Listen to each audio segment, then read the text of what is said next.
என்னோட ரெண்டாவது கோரிக்கை, தொழிலதிபர்கள் அவங்களோட யூனிட்ல 1000 பேர் இருக்கிற ஒரு ஃபேக்டரியில ஒரு நாளைக்கு குறைஞ்சது 40,000 லிட்டர் நம்ம சாக்கடை நீர் வெளியிடுறோம். இங்கே 1000 பேருக்கு மேலே ஃபேக்டரி திருப்பூரில் எவ்வளோ இருக்குன்னு நமக்கு எல்லாம் தெரியும். அவங்க எல்லாரும் ஒரு சூவேஜ் ட்ரீட்மெண்ட் பிளான்ட், முதல்லலாம் சூவேஜ் ட்ரீட்மெண்ட் பிளான்ட் ரொம்ப நாத்தம் அடிக்கும், சத்தம் வரும், கொசு வரும். இப்போ ரொம்ப காம்பேக்டாக ஒரு ஜெனரேட்டர் மாதிரி இங்கே இப்போ காமிச்சிட்டு இருக்காங்க.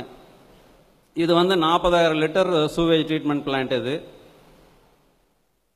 கிட்டத்தட்ட ஒரு 20 நிறுவனத்தை பேசி கடைசியாக காங்கே ரோட்டில் பெம் ஸ்கூலில் ஓடிட்டு இருக்குங்க. இந்த மிஷின் பெம் ஸ்கூலில் ஓடிட்டு இருக்குது. ஒரு நாளைக்கு 40,000 லிட்டர் ப்ராசஸ் பண்ணுறதோட காஸ்ட் சுமார் 10 லட்ச ரூபா வரும்.